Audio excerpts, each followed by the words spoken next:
Vous écoutez Drops of the Lectionary, la méditation quotidienne de la parole de Dieu proposée par l'ADAL, l'Aumônerie Diocésaine de l'Apostolat des Laïcs de l'archidiocèse de Douala.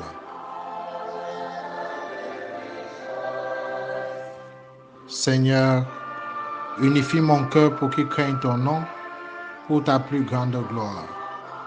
Amen.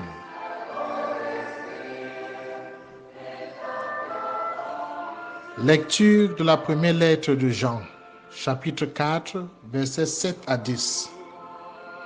Bien-aimés, aimons-nous les uns les autres, puisque l'amour vient de Dieu.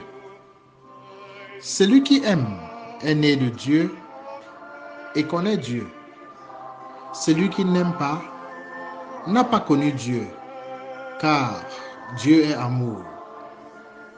Voici comment l'amour de Dieu s'est manifesté parmi nous.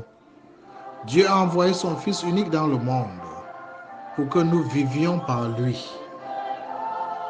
Voici en quoi consiste l'amour. Ce n'est pas nous qui avons aimé Dieu, c'est lui qui nous a aimés. Et il a envoyé son Fils en sacrifice de pardon de nos péchés. Parole du Seigneur.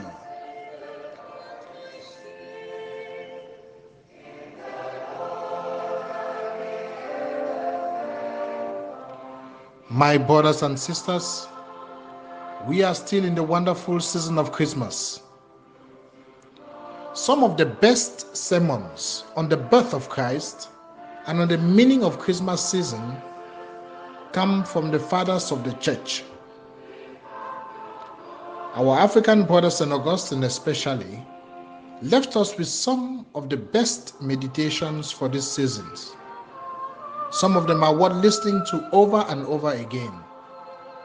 For example, in his sermon written some 1,600 years ago, Saint Augustine shouts out to his congregation. He says, "Wake up, O mind. It was for you that God was made man. Awake, O sleeper. Arise from the dead, and Christ will give you life. For you, I would say, was God made man. Eternal death had awaited you had he not been born in time. Never would you have been freed from your sinful flesh had he not taken for himself the likeness of sinful flesh.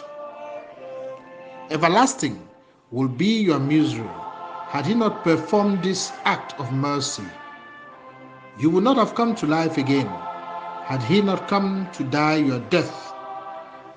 You would have broken down had he not come to help. You would have perished had he not come."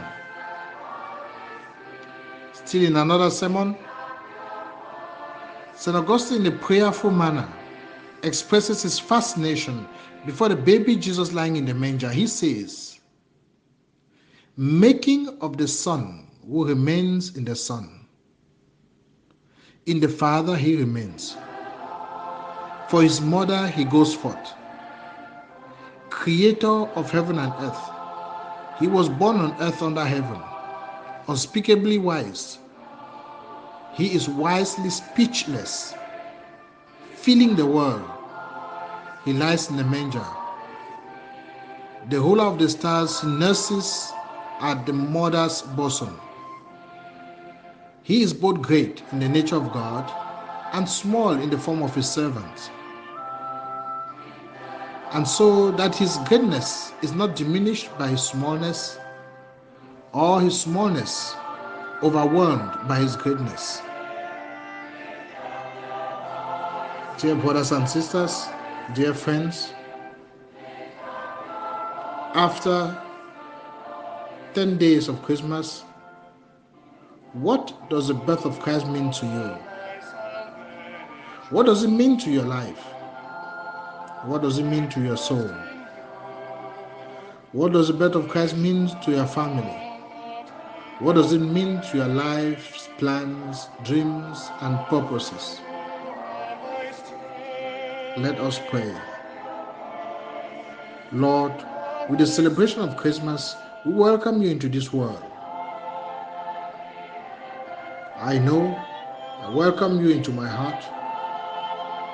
Use me as your seat and tell me what I can do for you. Through Christ our Lord. Amen. May the Almighty God bless you, the Father, the Son, and the Holy Spirit. This is Father Michael with Adal.